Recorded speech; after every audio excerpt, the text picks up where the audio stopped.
important in connection with the situation which we have now, yes, with COVID-19.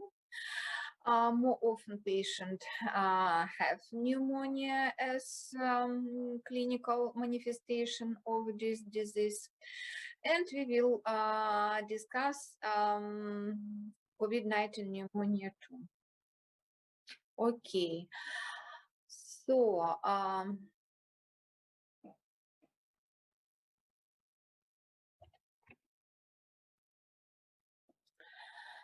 so on this picture, you can see clinical and economical importance of acute pneumonia. It is data from United States of America, and we can see that it is sixth most common cause of death and most common cause of infection-related mortality. And incidence 170 till 280 per 10,000 population. And it is a really expensive treatment because you see that costs of treatment exceed at around 12 billion dollars. And inpatient treatment costs 25 times more than outpatient treatment. And we will discuss that more often we will see inpatient treatment.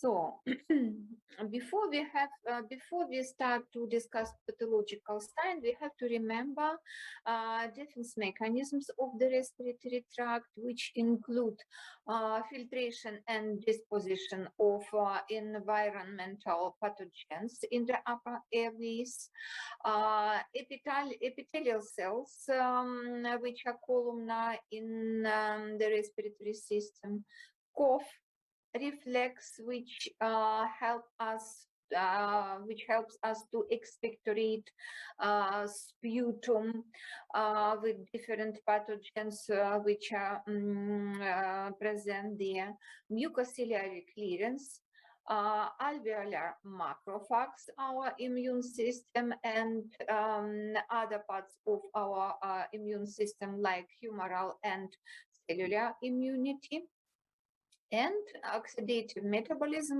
of neutrophils. It's a mechanism which prevents development of any problems, any infective problems in our respiratory tract. So we know that 80% of cells lying in central airways are ciliated. And pseudo stratified columnar epithelial cells, and each ciliated cell contains about 200 cilia that beat in coordinated waves about 1,000 times a minute. But it is only by patient who don't have any other respiratory system diseases, like, for example, COPD. In this case, this mechanism will be not really work, or will be absolutely not able to do this work. So, and we will discuss that the patient have really more high risk to have pneumonia. So, normally, lower respiratory tract is sterile. So what is pneumonia? It is an inflammation in the lung parenchyma caused by bacteria, viruses, or fungi, which is characterized by intra-alveolar exudation. In this definition, what is more important? It is inflammation in the lung parenchyma.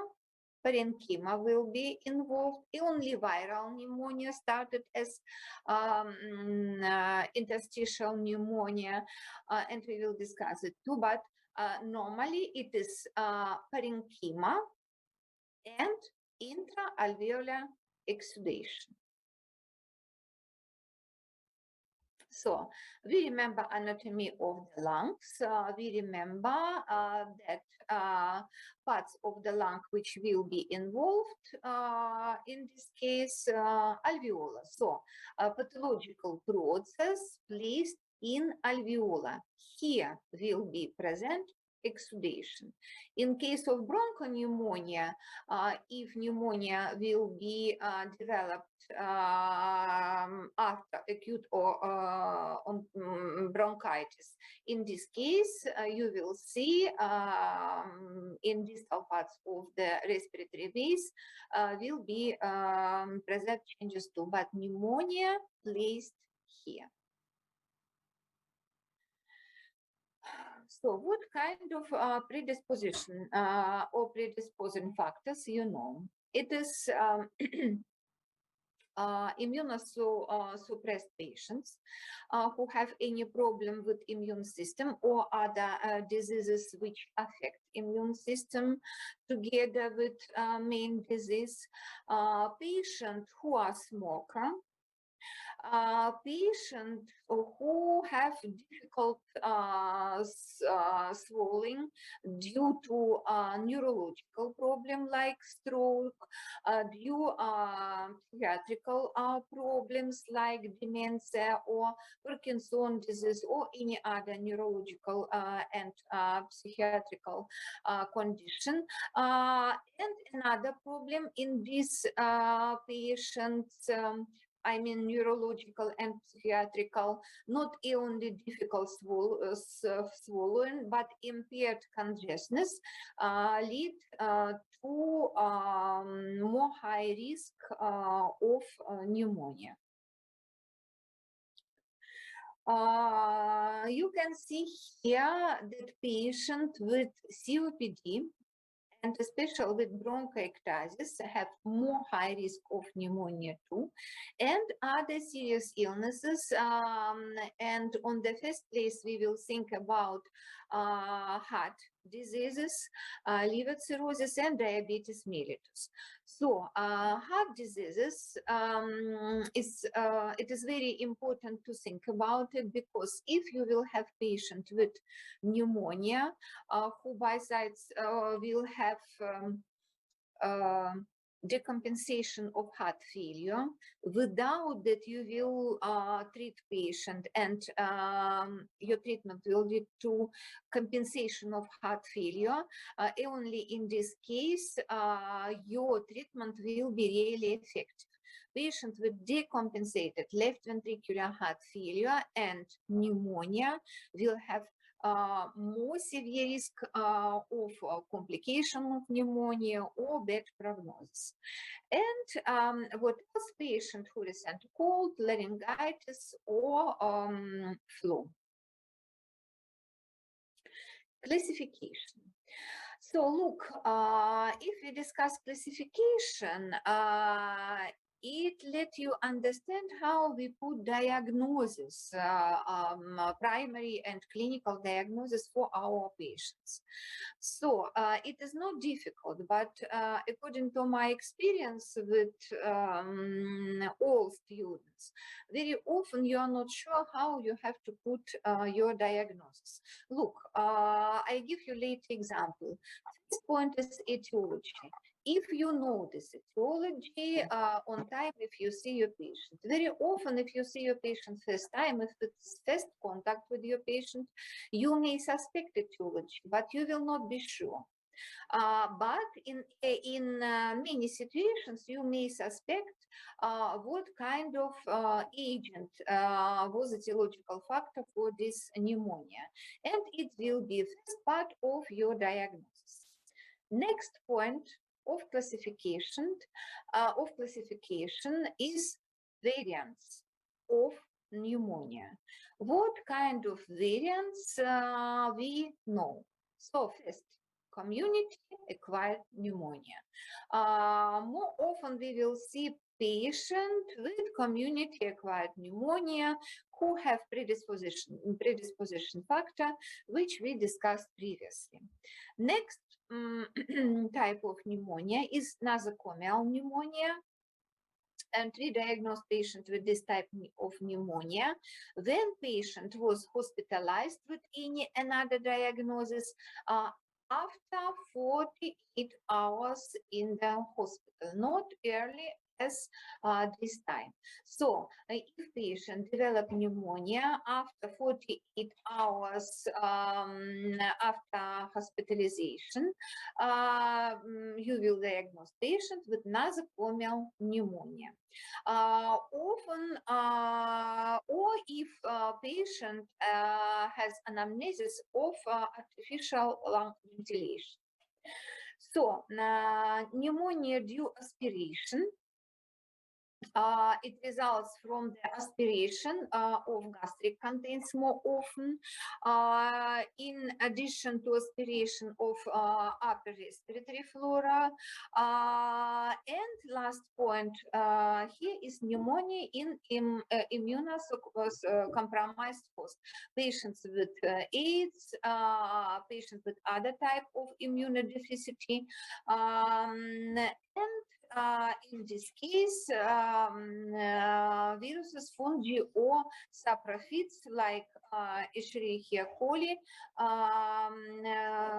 will lead to development of this pneumonia.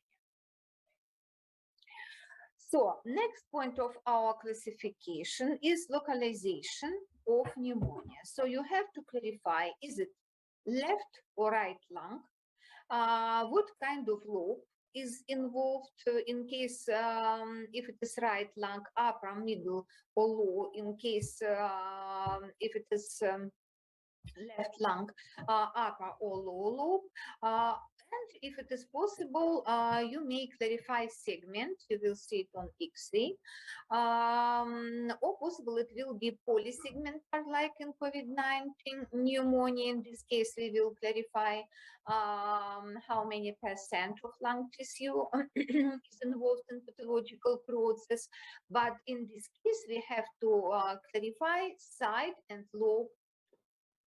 And very important to clarify stages of severity.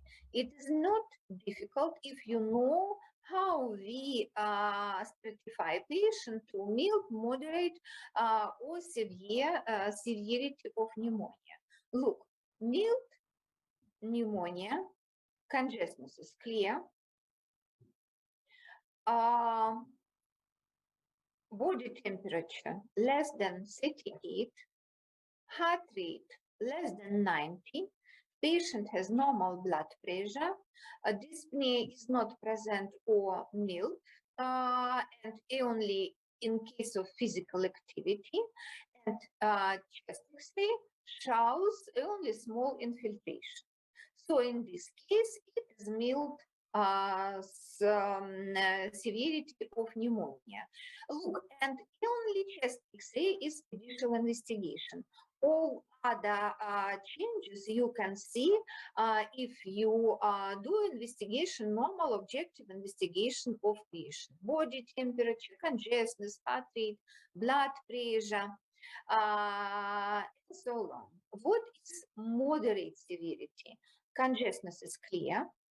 But we can see any sign for intoxication, like sweating, general weakness, body temperature in radius 38, 39, heart rate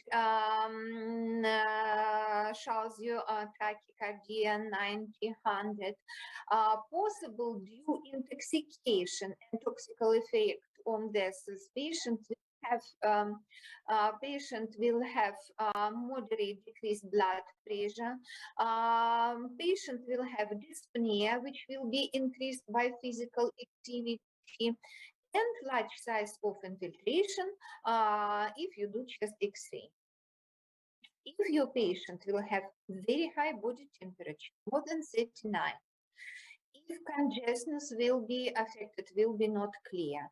If heart rate will be more than 100, if blood pressure will be low, patient will develop severe dyspnea, you will see cyanosis, and you will see large size of infiltration, or you will diagnose patient with complications of pneumonia. In this case, you diagnose patient with severe pneumonia.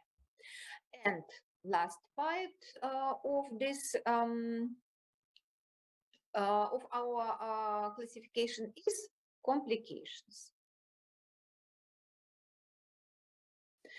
So this point is etiology, and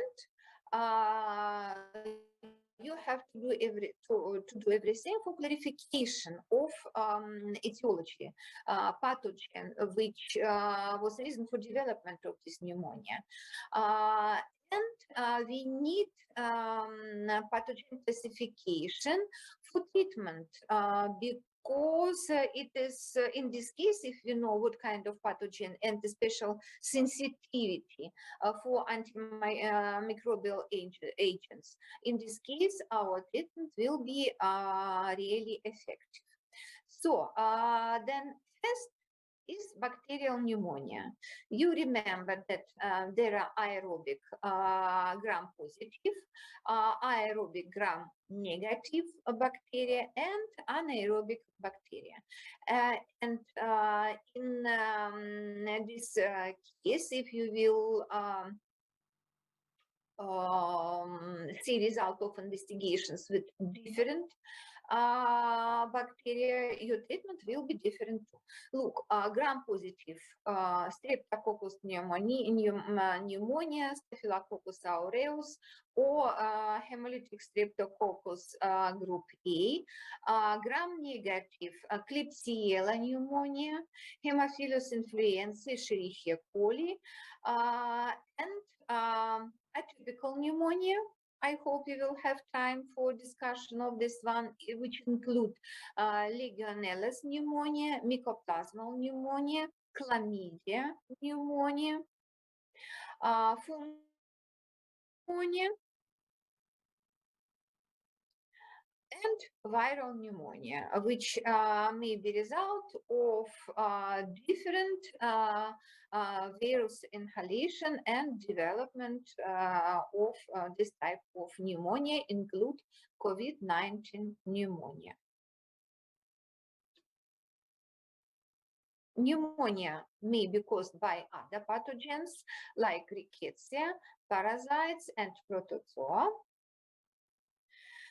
And pneumonia may be lobar, one or more lobe will be involved, or bronchopneumonia. The pneumonic process is one first affected one or more bronchi and extends to the lung tissue, to alveolar after that.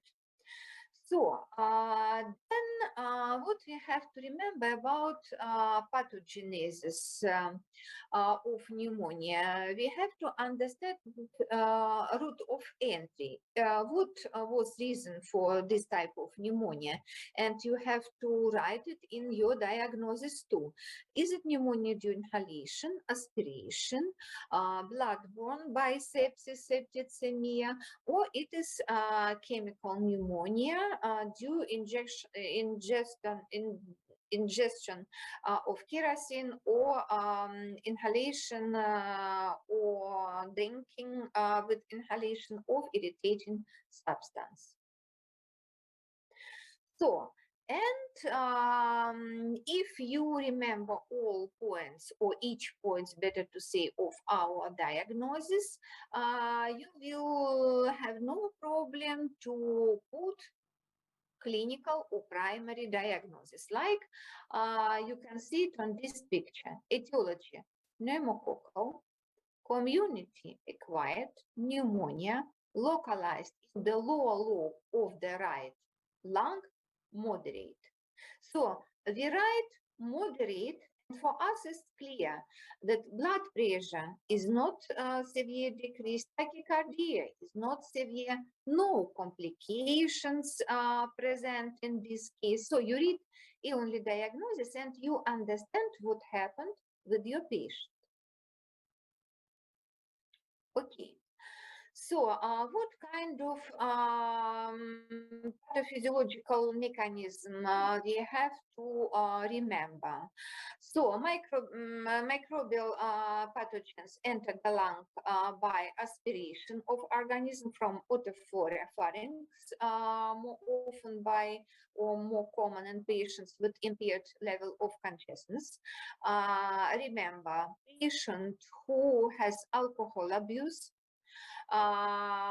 IVDA, patients after stroke, patients after anesthesia, with swallowing disorder,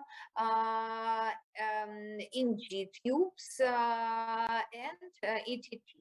Gram-positive and anaerobic. In this case, Streptococcus pneumoniae, Mycoplasma, Moraxella, Actinomyces.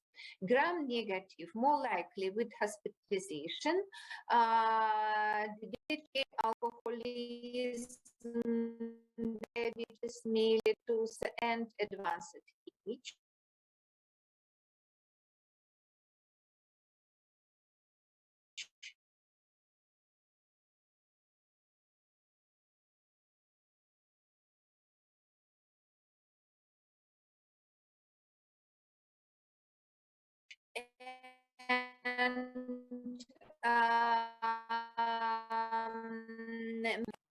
And hematogenous dissemination.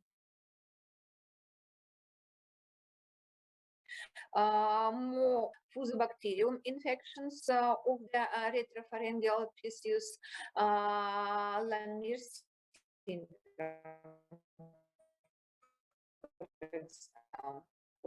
in contagious spread, special if we have or machine breeding. So what we can see morphologically, if patient has pneumonia, on this picture you can see left and right side, and left side you can see neutrophilic exudate. This exudate corresponds to the areas of consolidation seen grossly with the bronchopneumonia. And look on the right side, we can see here, and it is really contrast between these two pictures. So, alveolus with exudate and alveolus with contains of. We will discuss clinical picture. Remember, please, these morphological changes, because if we do percussion, we will hear absolutely different result. If we do percussion here, it will be dull, and if we do percussion here, it will be resonant.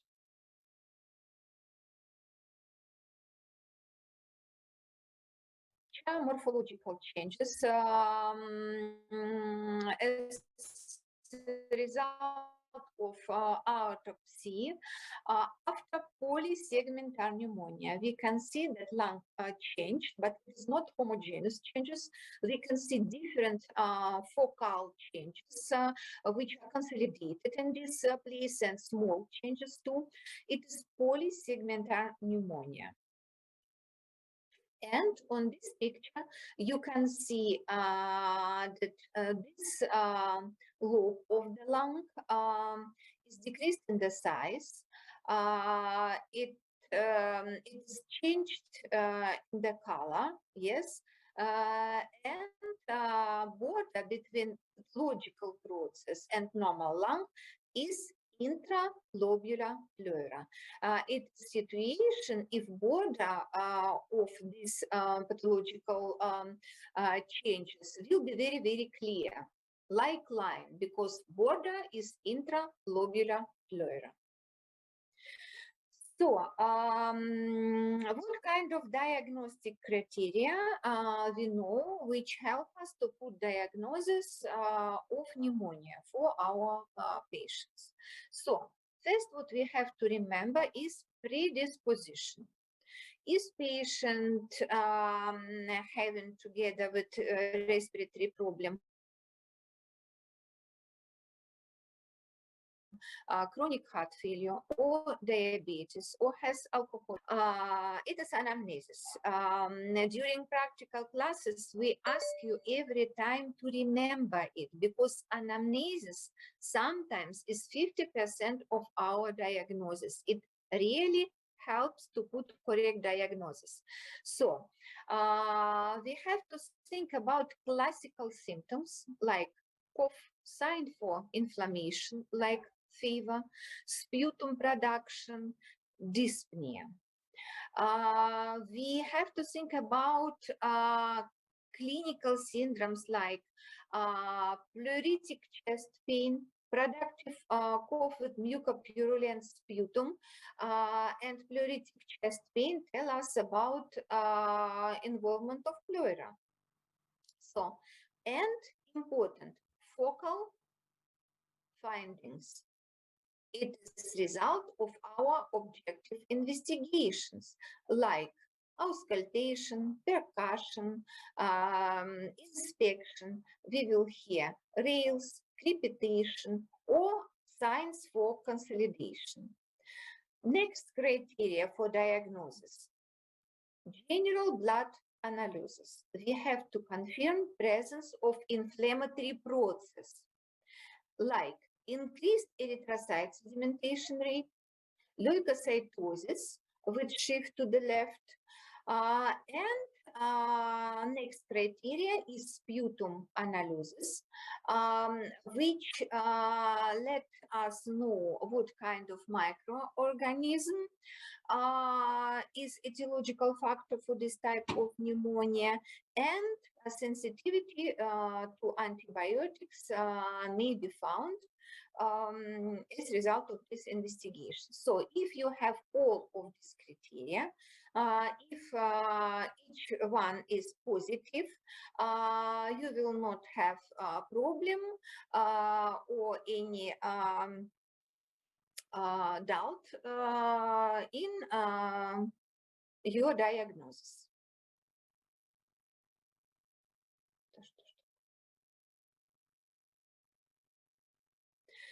So, very important that our diagnosis will be confirmed by X-ray. So, and before I will present you X-ray with changes related to pneumonia, we have to remember normal chest X-ray. Look, we have to check left and right lung, but not only. At first, we have to check that this X-ray was done correct. That clavicular, asymmetrical, and horizontal scapula don't present on the felt of the lungs. That we can see diaphragm, rights and lefts, yes, and normally diaphragm on the right side is more high due liver on this side. We have to see intercostal areas. It should be symmetrical on the left and the right side, and we compare it. We have to see root of the lungs on both sides. Often, unfortunately, part of full lung by cardiomegalia will be closed on the left side from our field of view. And don't forget that you have to check heart too. Because remember, if we discuss etiology and pathogenesis, we discussed that patient with cardiovascular problems and with heart failure will have absolutely another prognosis and pneumonia will be present more long time in this patient.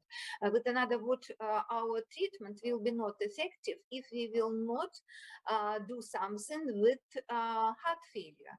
And you will see it on chest X-ray. You will see changes of chambers, changes of vessels. You will see sign for congestion in the lung.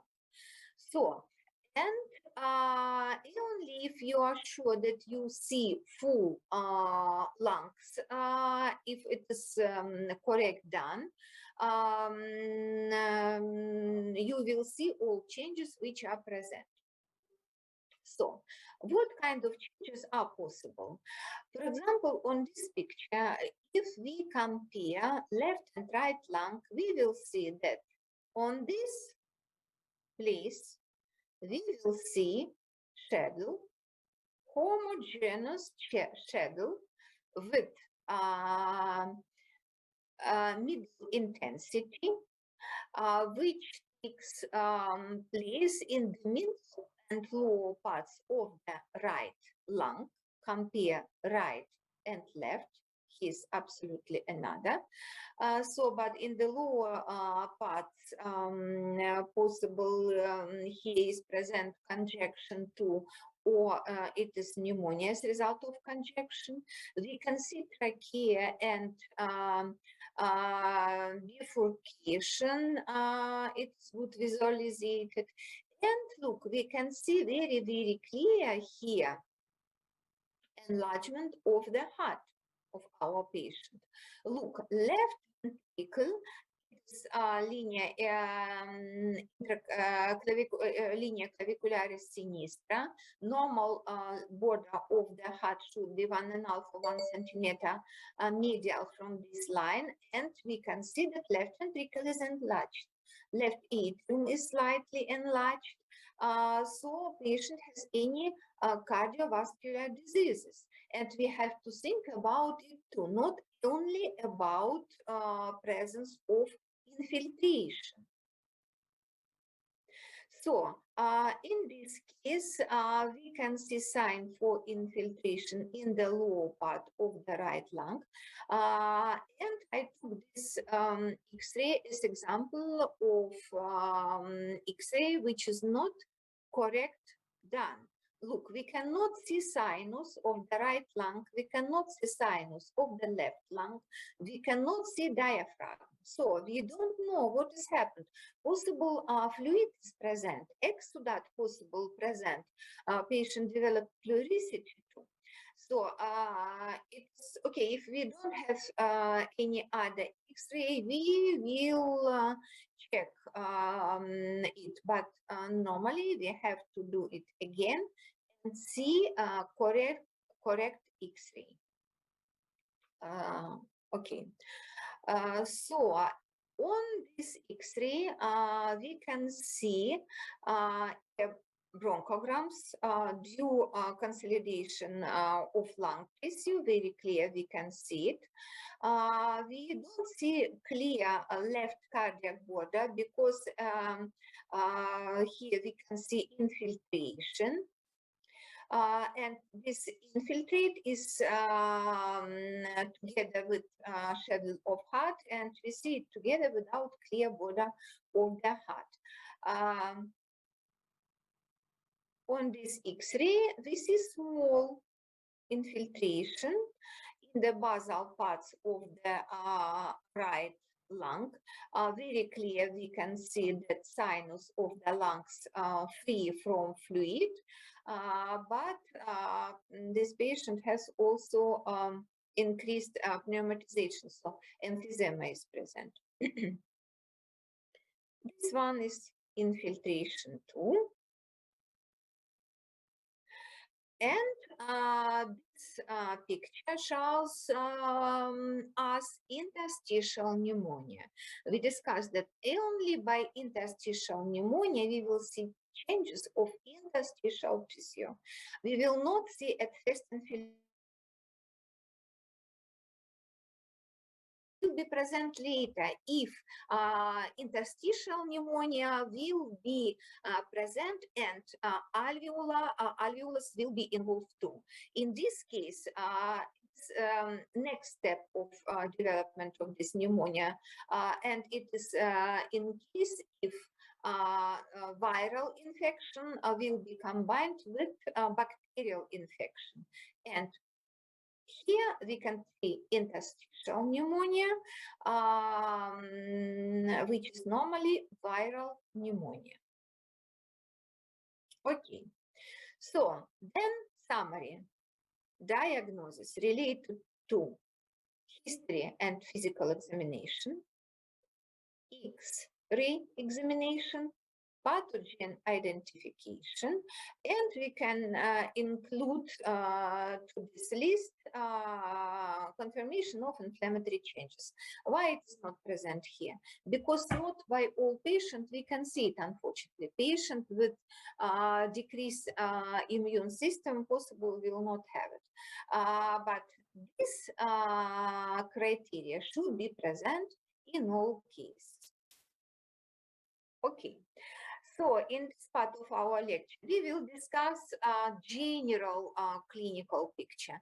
And later in the second part, we will discuss a difference in clinical picture by different infective agents, mycoplasma, and so on.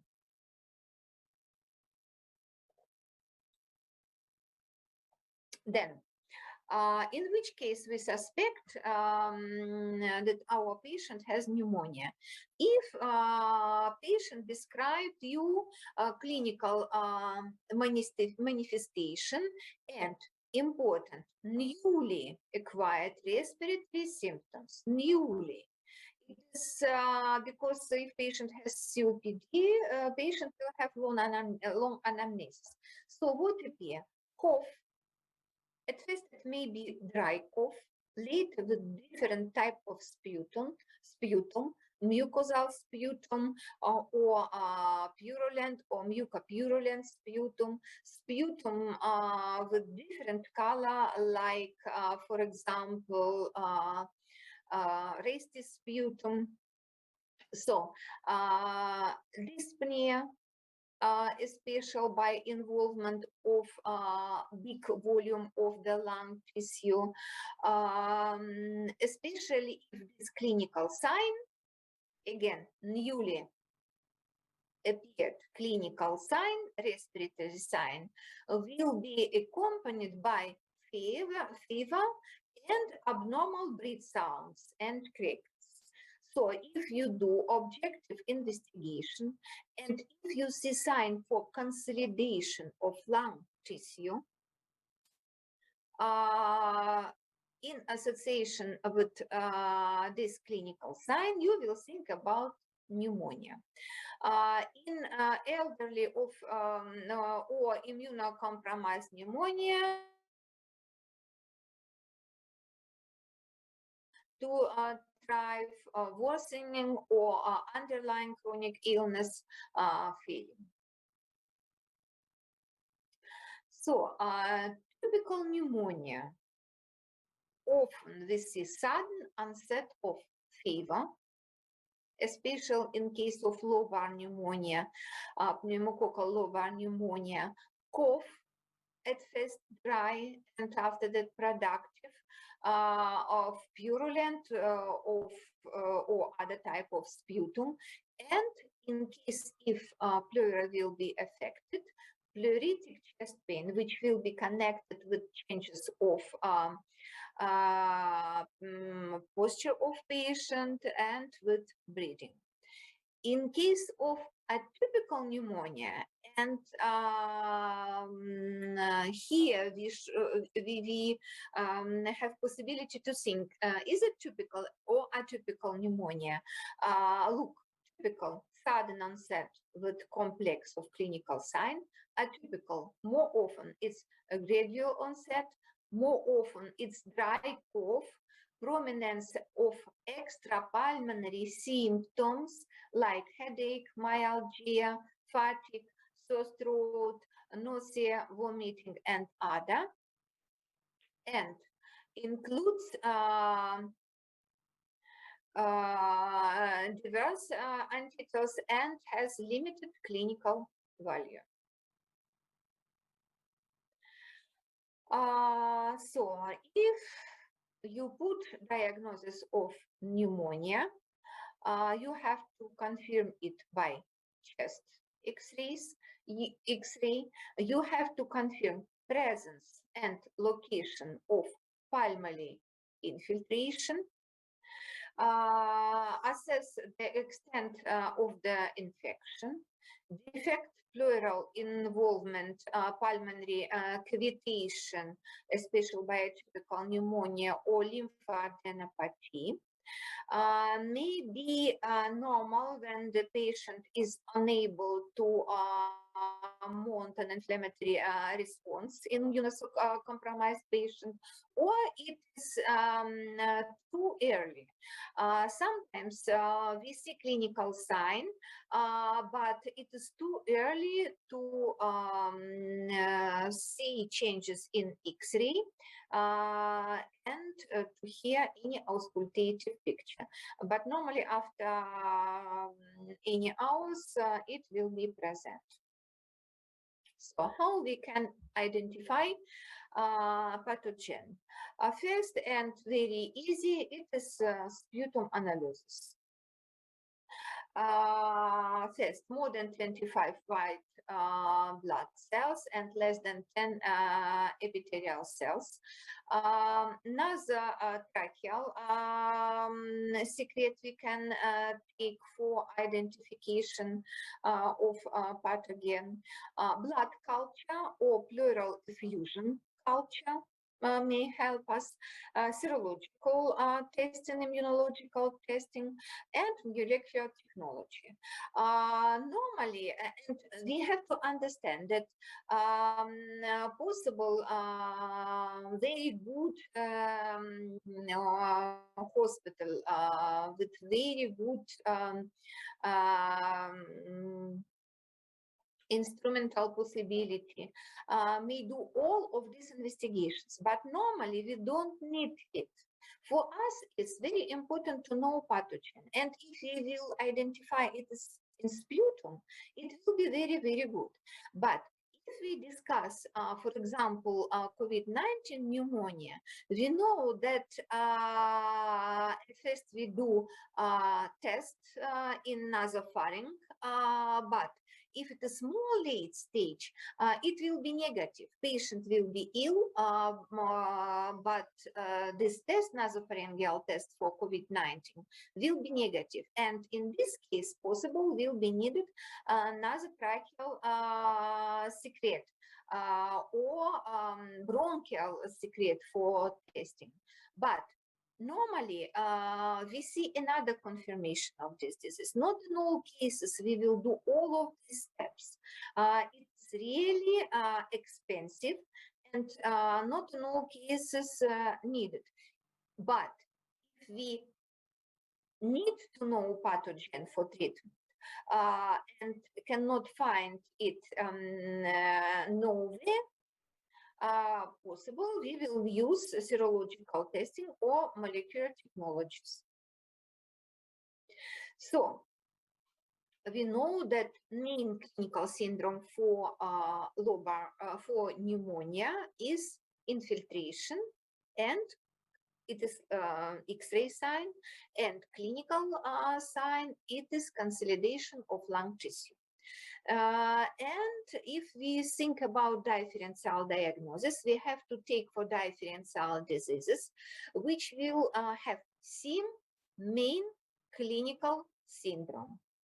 For example, pulmonary tuberculosis, we have to exclude it, especially if pathological changes will be present in upper lobe. But what kind of TB we will, about what kind of form of TB we will think? It will be infiltrative form of TB. Lung cancer may lead to perifocal infiltration, and on the first time perifocal infiltration will close from us cancer, and on X-ray it will looks as absolutely normal pneumonia, and clinically it will be consolidation of the lung. And only after treatment, if this perifocal infiltration will disappear, we will see cancer. So that's why we have to exclude it too, especially in case if we know that according to time and treatment, we have to see positive results and it is not present in our patient. Acute lung abscess, first stage before opening, we have to think about too. Pulmonary embolism, but pulmonary embolism will lead to what kind of type of pneumonia? It will be infarct pneumonia, because pulmonary embolism is embol which close artery and lead to infarction of the lungs. It is secondary pneumonia. What can help us?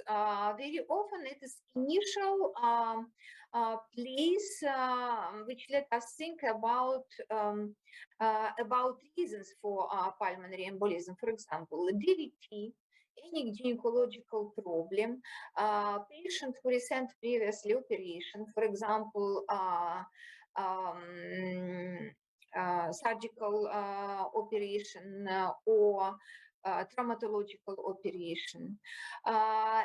And non-infectious pulmonary infiltration, like, for example, by a patient with congestive, connective tissue diseases, we have to exclude too. So important, and you have to remember, you take for differential diagnosis, so you think about diseases.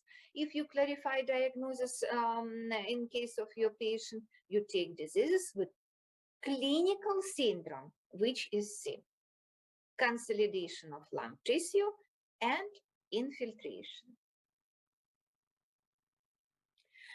So, and pneumococcal pneumonia. What we have to remember? So that pneumococcal pneumonia is most commonly bacterial pneumonia, pneumococcal, yes.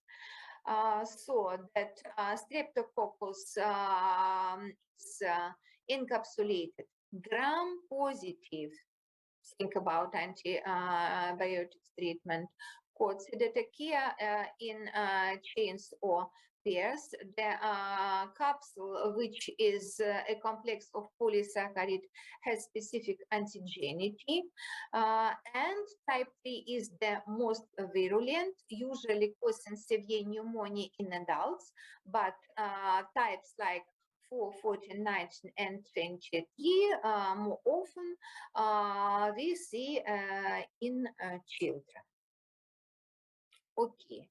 Pneumococcal or pneumococci are usually more often reach lungs by inhalation or aspiration.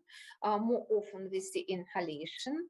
They lodge in the bronchioles proliferation and initiate an inflammatory process in alveolar later. So we remember stages for morphological and 3 clinical stages of this type of pneumonia. First is congestion. If infiltration and exudation appear and exudate goes to alveolar, red and gray hepatization, which clinically we can see as one stage, and resolution. So acute stage of congestion, it's only case if a patient will be very early by us. Possible we will not see infiltration during this stage really clear on X-ray, and possible we will not be able to hear auscultative changes which are present during stage of hepatization. But if you will see a patient during a stage of hospitalization, it will be impossible that you will not hear it. It is really very, very clear. So then you can see on this picture stage of red hospitalization.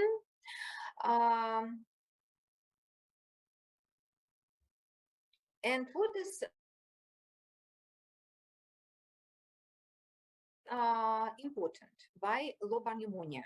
It is difference between focal and lobar pneumonia, that all of the four main stages of the inflammatory reaction described on previously picture which you saw may be present at the same time.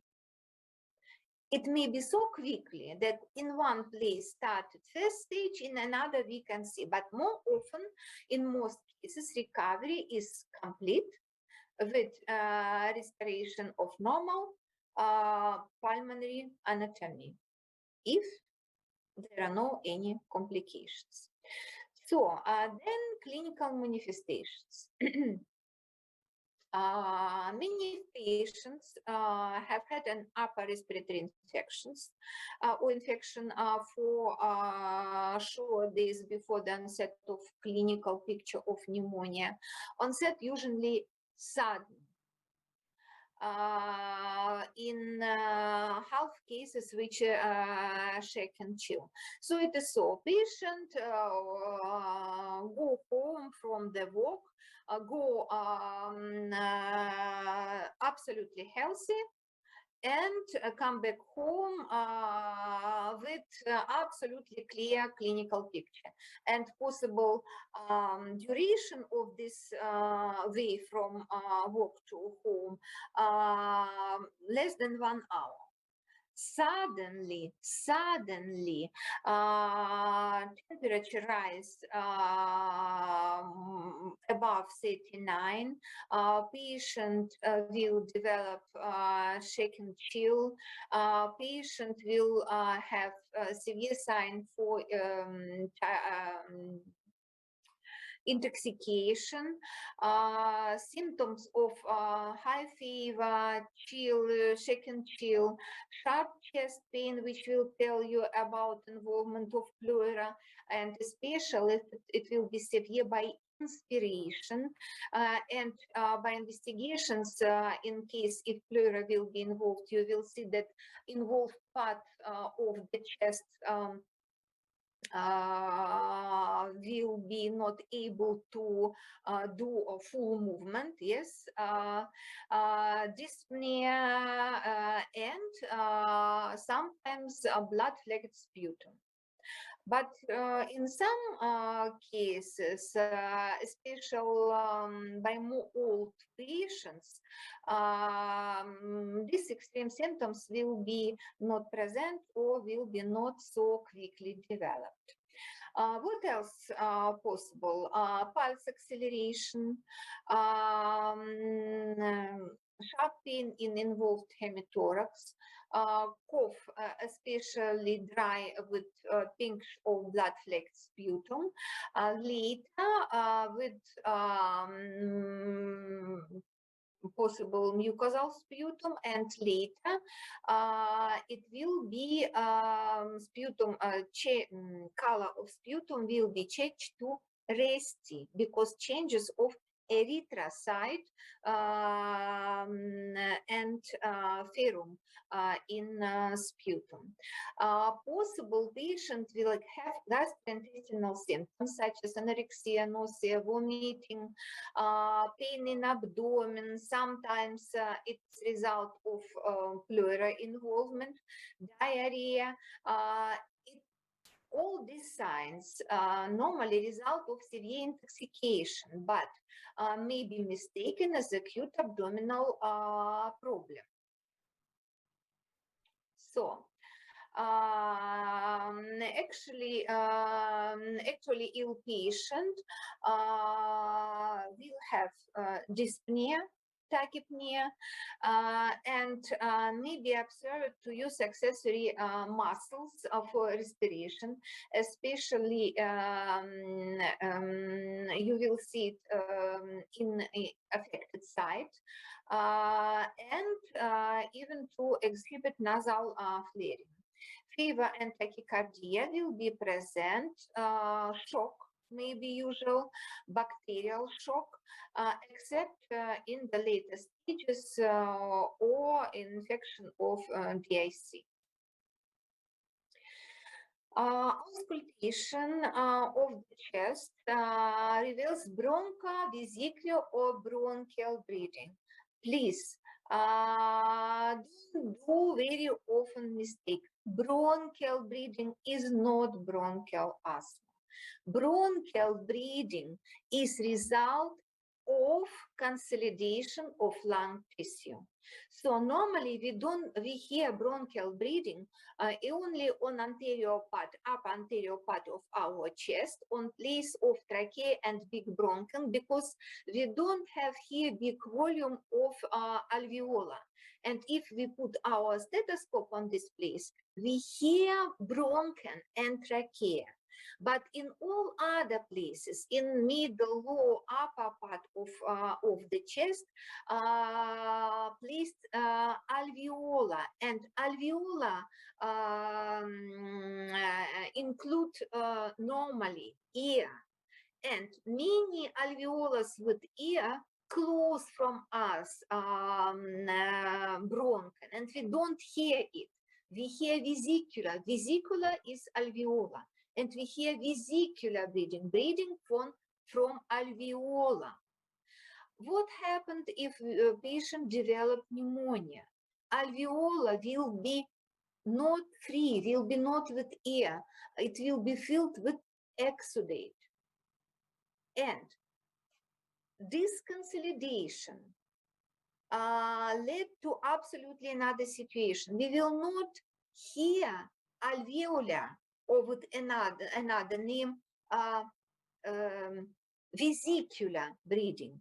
This consolidated lung tissue let us think breathing in bronchium. So then bronchial breathing is sign of what kind of syndrome? Consolidation of lung tissue. So bronchial breathing or bronchovesicular, if it is not full lobe involved, dull percussion sound, decreased movement of involved part of chest, and vocal fremitus will be changed, and tactile fremitus will be increased. So, laboratory examination, we will see in general blood analysis leukocytosis. And before we use antibiotic, we have to take blood culture or sputum culture to see, to identify etiological agent and sensitivity. And if we do culture of blood and sputum between 24-48 hours can be used to identify pneumococcal. Colony counts of bacteria from bronchoalveolar lavage and obtained during endoscopic investigation and seldom available early in the course of illness. So, use of the PCR may amplify pneumococcal DNA and improve potential and detection. So, what about X-ray? Normally, we can see lobar or at first segmental consolidation, suggests a bacterial cause of pneumonia. And because this process will be developed in a short time, we see lobe which is involved in pathological process with homogenic infiltration everywhere. And normally this pathological process will have as border intralobular pleura. And in this case, we can see very regular, really clear as line border of pathological changes of infiltration. In case of focal pneumonia, it will be absolutely other border. It will be never so clear as bilobar pneumonia. So on CT, we can see infiltration and a bronchogram sign too. What kind of complications are possible in case of this type of pneumonia? So around 10% of patients will have as complication involvement of pleural cavity and development of NPM. So look, 1/5 part of patient, 20% may develop bacteremia as a result of lymphatic or thoracic dust involvement. Sometimes it may lead to development not to bacteremia, septicemia. It may lead to development of sepsis, metastatic changes like meningitis, arthritis, pericarditis, endocarditis, and so on. And patient may develop pneumothorax. So diagnosis will be not difficult if you will remember anamnesis, if you will find clinical signs, if you will confirm, identify etiological agent, if you will have radiographic confirmation, diagnosis will be clear and it will not give you any difficulty. Differential diagnosis, same what we discussed for all pneumonias, TB, different type of pneumonia like Klebsiella staphylococcal pneumonia, viral mycoplasmal pneumonia, lung abscess, carcinoma, and infarct pneumonia. So what is with treatment? Look, on the first place, etiological treatment, because every time we discuss the treatment should be etiological. If it is possible, we have to do everything to exclude etiological agent. Etiological agent here is pneumococcal. Then etiological treatment will be which one? Antibiotics, support therapy, and therapy of complications in case if it will be developed. What about antibiotic therapy? All patients with suspected pneumococcal pneumonia should be treated as possible with penicillin. The dose and route of delivery may have to be on the basis of patient status, adverse reaction, or complications. So, and what else is important? You have to calculate or you have to think about associated diseases, COPD or heart failure. Each case is different. Or patient has, for example, you use any antibiotics with metabolism in liver, you have to know function of liver or function of kidney, if it is way for elimination.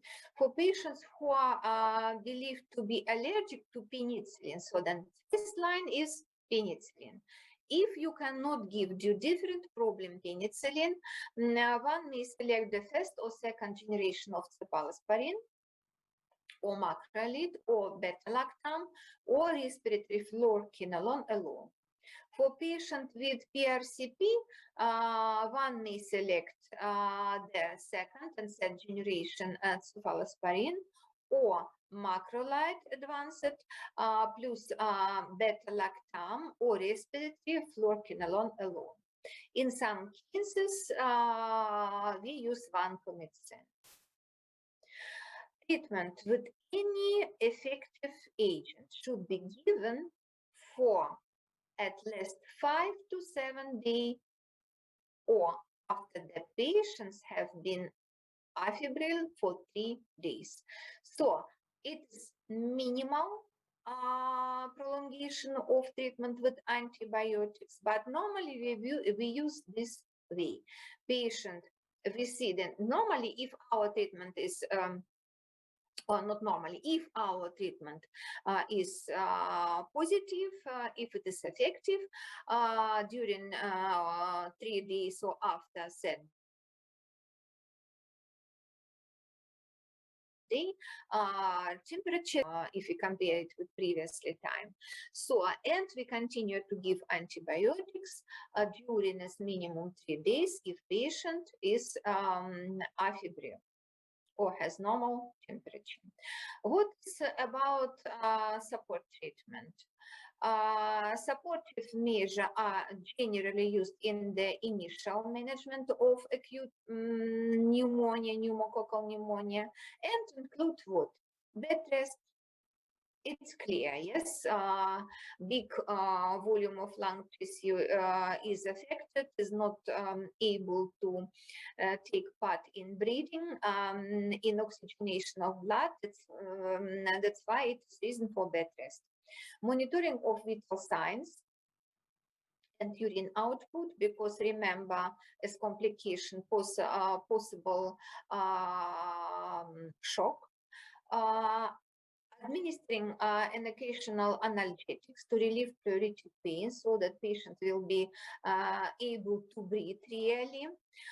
So replacing fluid, because intoxication, tachypnea lead to fluid deficiency, and we have to replace it if patient is dehydrated.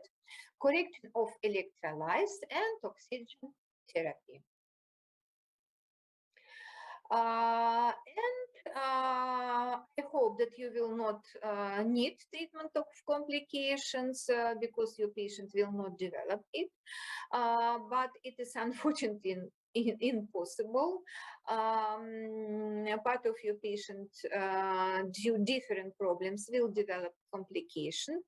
And in this case, you have to see, you will treat this patient, or possible patient will need another special treatment, like surgical treatment, for example, by plevra, empyema. If empyema develops, and in approximately 5% of patients with pneumonia, also pleural effusion, 20% of patients, helps chest X-ray. And in case of presence of extra pulmonary complications such as arthritis, endocarditis, you have to think about possibility of sepsis development. You have to do blood culture and clarify it. And in this case, it requires higher dosages of antibiotics and combination of antibiotics. And if patient develops shock, you will treat infectious shock.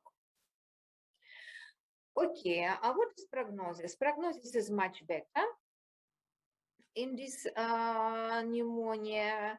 Any of the following factor makes the prognosis less favorable and convalescence more prolonged. Elderly, involvement of 2 or more lobes, big volume of lung tissue involvement, underlying chronic diseases, what we discussed, especially COPD, kidney diseases, and heart failure, normal temperature, and initially, if patient has a normal temperature and leukocytes less than 5,000, and immunodeficiency with severe complications. So in this case, prognosis will be not so very good. And you know that treatment is good, but prevention is in all cases better.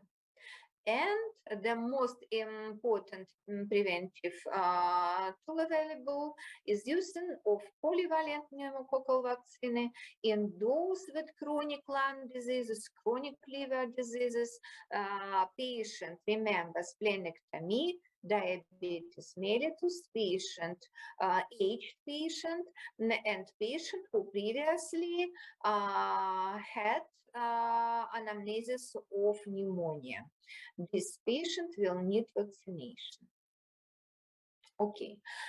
Staphylococcus pneumonia more often is result of or caused by Staphylococcus aureus. It is more often developed after flu, but sometimes it's primary. And particularly in infants and the aged patient. So may appear in immunocompromised patient, like patient with diabetes mellitus, patient with leukemia, lymphoma, leukopenia, patient with AIDS, patient with liver diseases, special liver cirrhosis, malnutrition, alcoholism. Look, staphylococcal bacteremia complicating infections at other sites. Furuncles, carbuncles may cause hematogenous pulmonary dissemination due to blood split. So, what about clinical signs? Some of all of the symptoms of this type of pneumonia may be present like by other type of pneumonia. Sign for inflammation, shaking chills, pleural pain, productive cough, sputum maybe copious or salmon colored. Prostruction is often marked in these cases. According to symptom signs of pneumonia, leukocytosis and positive sputum or blood culture may help us with diagnosis of this type of pneumonia. Pathogen identification is very, very important in this case. So, chest X-ray early in the disease shows many small round areas of density that enlarged and coalesce from abscess and leave evidence to multiple cavities. So this pneumonia, very clear sign, formation at small round areas and in future multiple cavities. So like on this X-ray, we see first, it's generalized in both lungs. In both cells of lungs, we can see these changes. We can see infiltrative changes, and on these infiltrative changes, we see small cavity, its ear, and fluid level. Here and here, more big, and on this place, on this place, on this place. So it is typical X-ray picture for this type of pneumonia. Until desensitivity results will be present or no, penicillase-resistant penicillin or cephalosporin should be given. Therapy continued for 2 weeks after the patient has become afebrile, 2 weeks after the patient has become afebrile, not 3 days, like by lobar pneumococcal pneumonia, and the lungs have shown signs of clearing. Vancomycin is the drug of choice for patients allergic to penicillin and cephalosporin, and for those not responding to other antistaphylococcal drugs mainly used in MRSA. So, next type of pneumonia is Klebsiella pneumonia. Another name of this pneumonia is Friedlander pneumonia. Please, it is same disease. Klebsiella and Friedlander pneumonia is an acute lung infection caused by Klebsiella. It occurs much more in age, malnutrition, chronic alcoholism, and in whom with bronchial pulmonary disease. Look, each type of pneumonia we discussed, and everywhere we see that patients with COPD more often have risk to develop this disease. So here you can see etiological agent of this disease. And this pneumonia is most likely to be found in men with middle age. Onset usually is sudden, with high fever, cough, pleuritic pain, abundant sputum, cyanosis, tachycardia may be present. Half cases with the check and chill, shock appear in early stages. It is difference of this pneumonia from all other pneumonia that clinical picture will be very quickly developed until development of complications, and quickly patient may develop shock. Clinical manifestations are similar to severe pneumococcal pneumonia in more often in many cases. Sputum is important, viscid and ropey, and maybe brick red in color. Chest X-ray shows downward curve of the horizontal interlobular fissure of the right upper lobe is if involved, and areas of increased radiance within dense consolidation suggest cavitation, and constitutes 2% of bacterial pneumonia, but mortality may be higher as 30%. Very severe, very high mortality as a result of this type of pneumonia. So you can see here example of lung. It is pathoanatomical preparat. So you see that there are no tissue in lung which can do or will be able to do tissue breathing. So it is really severe changes. Okay.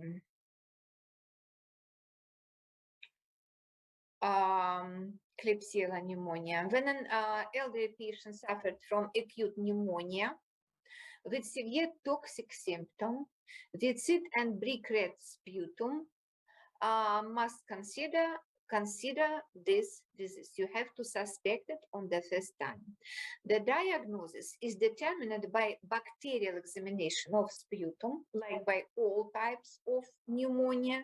We have to confirm to identify pathogen. Early using of antimicrobial therapy is important for patients with survivable illnesses, aminoglycoside, kanamycin, amikacin, gentamicin, and the third generation of cephalosporins. So you can see here, sorry,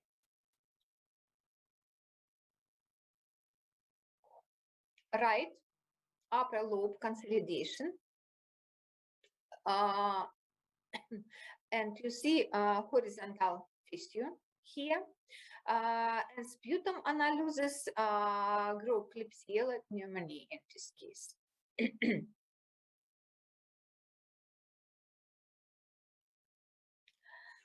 So, Mycoplasma pneumonia is the next type of pneumonia which we have to discuss. Is caused by Mycoplasma. Mycoplasma is one of the smallest organisms. Look, it's very, very small and capable of replication in cells-free media. Infection is spread from person to person by respiratory secretions expelled during coughing, caused epidemic or sporadic occurrence.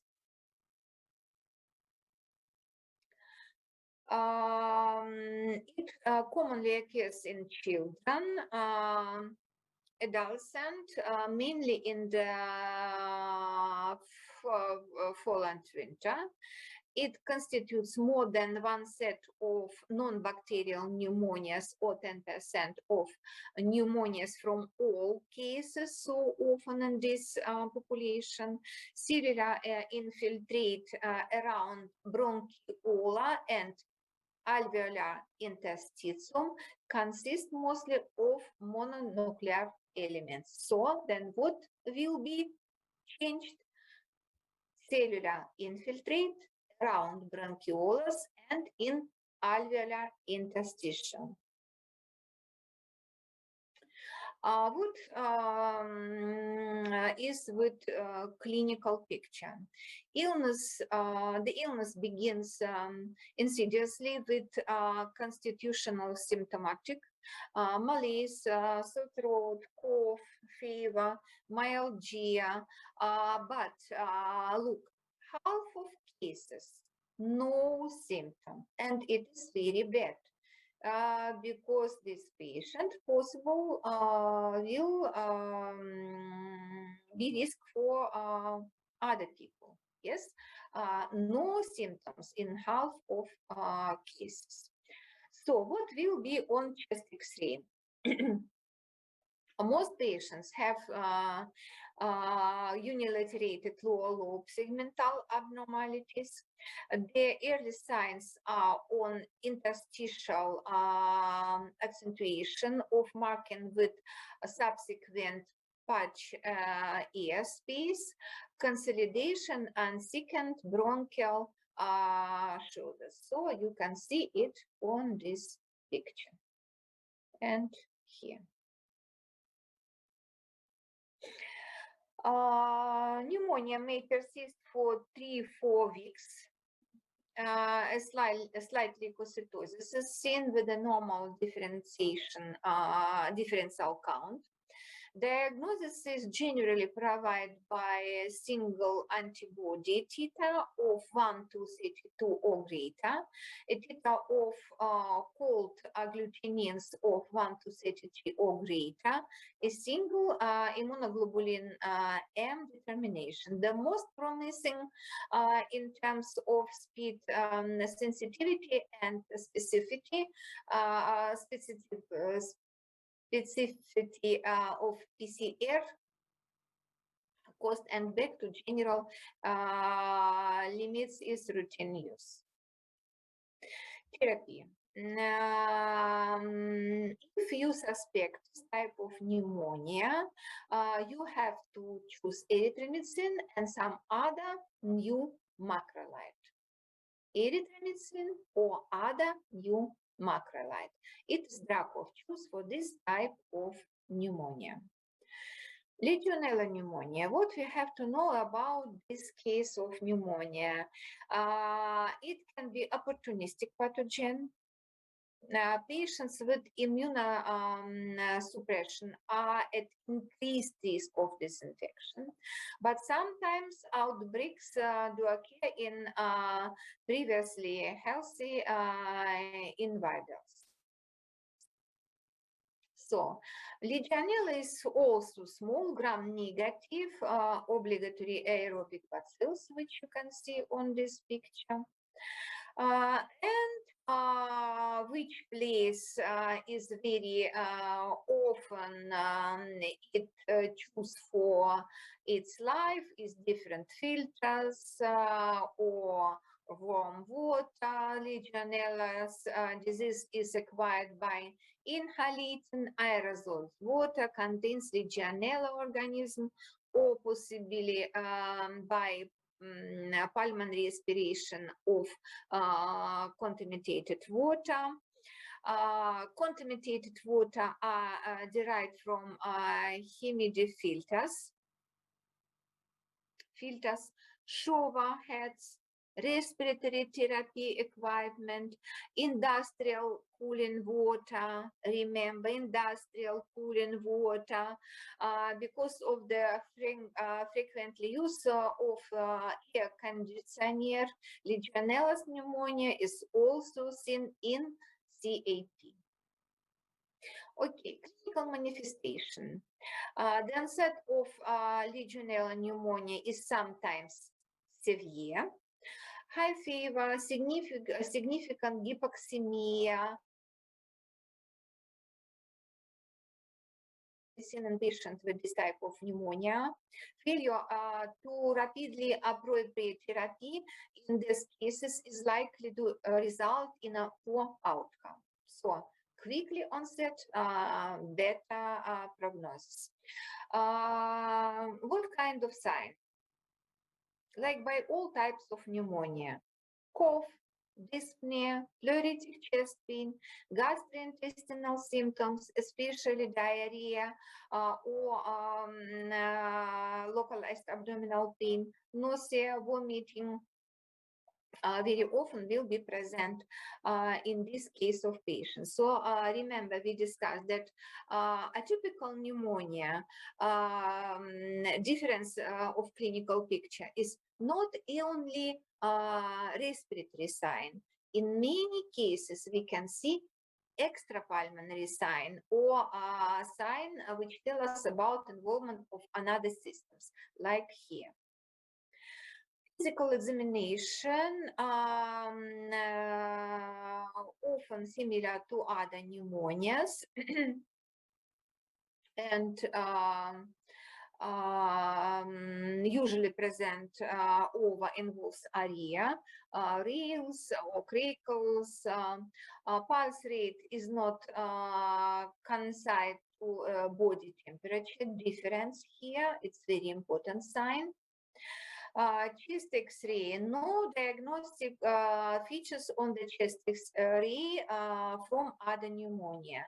Infiltrates can be unilateral, bilateral, it may be different, patchy or dense, and can spread very quickly to another part of lung, or pleural effusion may be present, usual small in volume here. Routine laboratory test also will be non-specific. Here is very, very important pathogen identification. Serological testing, very, very, very important, or if greater rise in antibody is considered, definitely exist for Legionella. Diagnosis according to anamnesis, very important, is in this case of pneumonia. Clinical signs, respiratory sign, and abdominal sign very often present. Serological testing help us to put correct diagnosis. Therapy. erythromycin is considered the drug of choice. It should be given until clinical improvement is seen, and it usually lasts 2-3 weeks.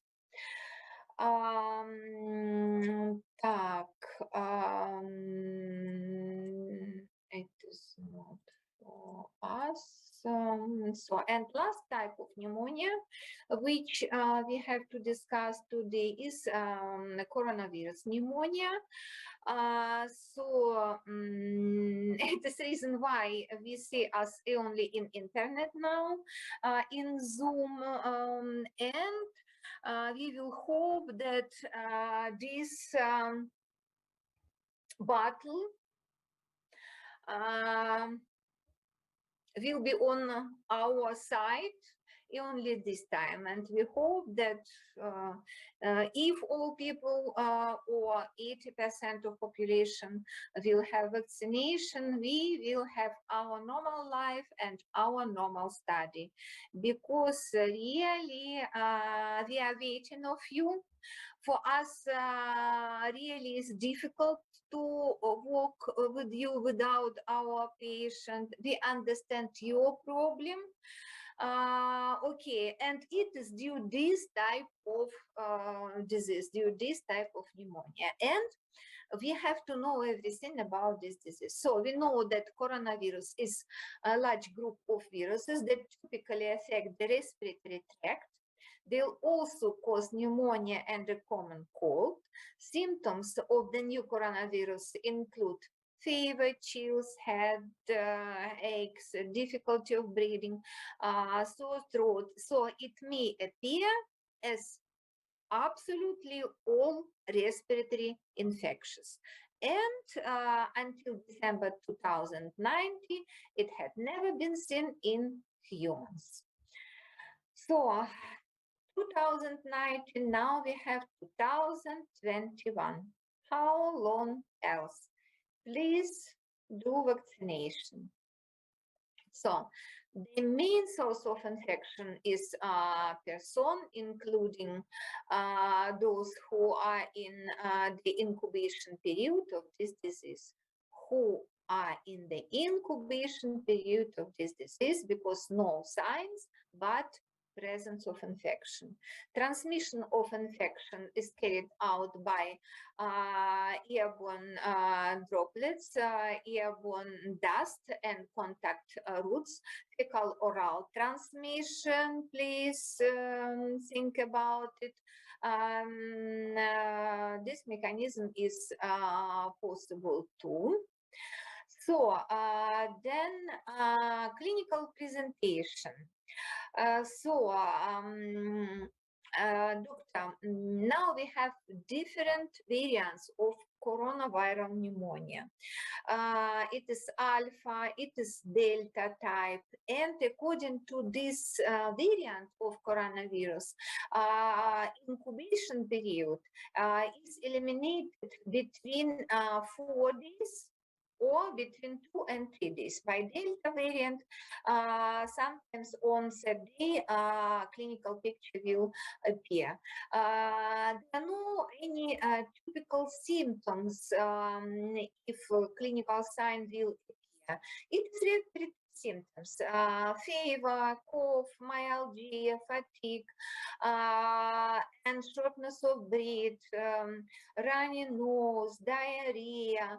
Primary, if a primary variant of coronavirus was present in all population in different countries, was anosmia, yes. In variant which is present now, it's not present. But what is very important, that in severe cases, and sometimes very rapidly, will be developed acute respiratory distress syndrome in adult, septic shock, metabolic acidosis, and coagulation disorder. it is very important to understand coagulation disorder. Vessels, arteries will be involved, and it leads to thrombosis, and that's why many systems may be involved in pathological process. Among reports described as clinical presentation of patients with confirmed COVID-19, most are limited to hospitalized patients with pneumonia. So, okay, moment. So, risk factor for severe illness, people with associated diseases or previously present COPD, diabetes, mellitus will be more often affected. Cardiovascular diseases, chronic respiratory diseases, hypertension, cancer, patient with comorbidities. This patient more often will have risk of complications and negative prognosis. So, positive result of laboratory testing for presence of SARS-CoV-2 or COVID-19 will help us to put this diagnosis. So, serological testing, nasopharyngeal testing, patients with mild clinical presentation may not initially require hospitalization, but however, clinical signs and symptoms may worsen with progression to lower respiratory tract disease in the second week of illness in different variants. For example, Delta plus, it may be during 3-5 days, and it will be very severe situation. And what else is bad? If patient will be outpatient, we cannot do monitoring in these cases. Possible risk factor for progressing to severe illness may include, but are not limited to, all the age, underlying chronic heart failure, cerebrovascular diseases, renal diseases, diabetes, immunocompromised conditions, and pregnancy. And we see cases, pregnant women, especially second part of pregnancy, will have very, very severe complications, very severe involvement of lung until 90-95%, and will need artificial breathing, and sometimes then the baby will have COVID-19 by 2. That's why it's now in all countries very important vaccination of pregnant women too. What's about management and treatment? Unfortunately, there are no specific treatment. We have different information from different countries that this or that antiviral drug is very effective, but with changes of type of virus, alpha, delta plus, it will be not so sensitive. Clinical management includes prompt implementation or recommended supportive management of complications, including advanced organ support if indicated. What we do? Anti-COVID-19 monoclonal antibody, treatment of COVID-19. Yes, monoclonal antibody is one way for treatment, especially in different cases.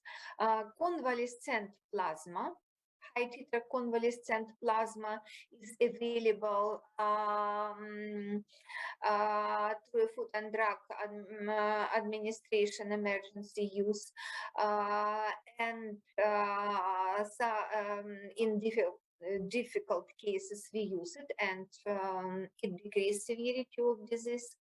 You know that cytokine storm will be present by patient, and in clinical management we use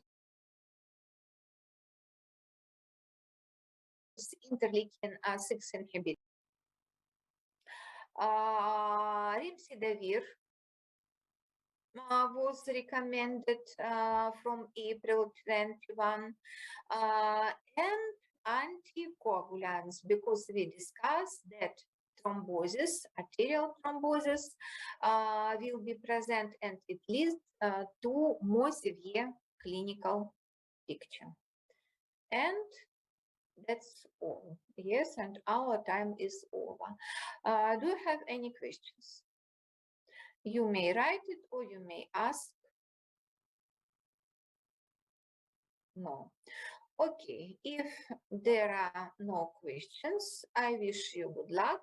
I wish you that you and your family, your friends and your parents especially will be healthy.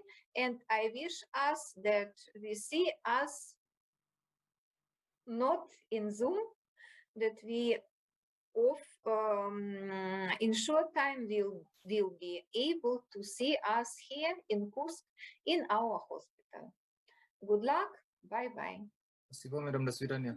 До свидания. До свидания. Good luck.